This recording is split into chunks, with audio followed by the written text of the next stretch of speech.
I want to talk about pedestrian infrastructure. Yes, I know, that doesn't sound interesting, but it's a conversation that we need to have. It doesn't sound as interesting as public transport, cycling, or even good traffic management, but it's the little things that are important, the little touches that seem obvious but really aren't. How we get around on foot should be, in my opinion, a top priority, especially in shopping areas.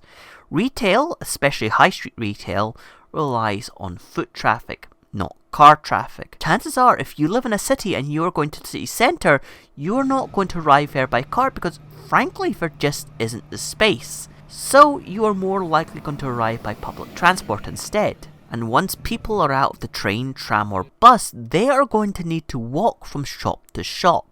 Rose Street is by far one of my favourite streets in Edinburgh because it's almost completely pedestrianised, open only for deliveries and residents, but they tend to go down the back streets right away. It's lively, but it's quiet. It's amazing to think that this street is between Princess Street and George Street. I often take this street when going from one end of Princess Street to the other rather than Princess Street itself because frankly it's nicer. When an area relies on foot traffic rather than car traffic, it makes sense for it to be pedestrianised, especially if the area is already served by ample public transport, because people will be attracted to a pedestrian street with shops simply because it's more pleasant to window shop down. People often insist that it's cars that bring people, and thus nothing should be done to infringe on parking.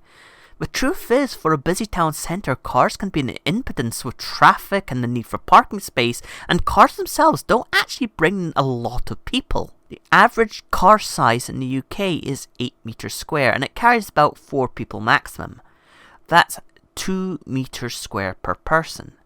The parking area on George Street is about 572 metres long and 5 metres wide, or 2,860 square metres. 2,860 divided by 8 is 357.5.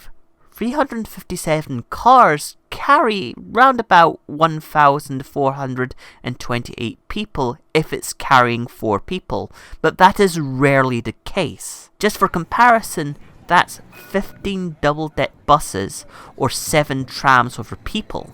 At peak times, Edinburgh trams run 8 trams an hour, or every 7 minutes. The amount of people that can be brought in by car is pitiful, and accommodating a large amount of cars in places where public transport is available is a waste of space. That space is better suited to people, not to cars. In the Old Town, there are the closes, which despite their dark and dingy appearance are used by locals as shortcuts. Flesh Market Close is one of the busiest closes and, interestingly enough, has a couple of pubs and a barber shop along it, and provide people with a quick, if stair-laden shortcut between the Old Town and Waverley Station. This is another thing I think a lot of people do not realise with pedestrians. Pedestrians need less space and can go places that cars can't, meaning more space for shortcuts like this. A car can afford to go the long route, something that pedestrians are less likely to do, and if a shortcut on foot decreases travel time, all the better, especially if it's away from cars. Hell, the close itself provides an even more convenient route from the east end of Princess Street to the Old Town via the station, as it goes down the Waverley Steps, which just also happen to have escalators, through an aerial walkway over the station to the other end at Flesh Market, saving an even more circuitous route over the North Bridge or through Coburn Street. This is something I think urban planners need to get through their skulls. If you want people to walk and cycle to a location, you should prioritise offering direct routes that are fairly separated from heavy traffic. And this is not just something that you can apply to city centres. Take this path here. This path may seem underwhelming, but hear me out. It was originally built to channel people from this railway station to this shopping mall, but despite a new station being built at the mall recently, this path is still very popular with locals. Why? Because it provides a quick, direct, quiet and traffic separated route from this residential district to this mall. The alternatives are a circuitous route for a housing estate, a walk along a main road, or a drive or a bus ride around an even more circuitous route. In fact, thanks to this route, it's actually quicker to cycle to the mall from the station than it is to drive. If you are a planner and you're designing active travel routes, please note this down. If you want people to take your routes, make them as separate from heavy traffic as possible, direct and quick. I cannot talk about walking without talking about the health and economic benefits too. If you include the less tangible benefits to walking, walking actually generates money for society. If you, as an individual, pay $1 to walk, it costs society 1 cent. Compared with driving, if you pay $1 to drive, society pays $9.20. This is generated thanks to things like health benefits, reducing healthcare costs, reduced traffic, as well as the behaviour of pedestrians.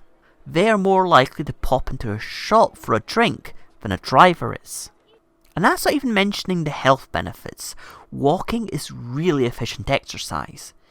10,000 steps burns around 400 calories, and although that's a very arbitrary goal, that can be reached with a day out in the city centre. It's certainly better than going to the gym because you can do this as part of a daily task, not a task within itself, and it's a hell of a lot cheaper than going to the gym. And this is why I think when we think about cities, we should be thinking about how people get around on foot, because until the 20th century, all cities were designed with pedestrians in mind. And if you accommodate pedestrians, you can develop lively, economically active, healthier cities.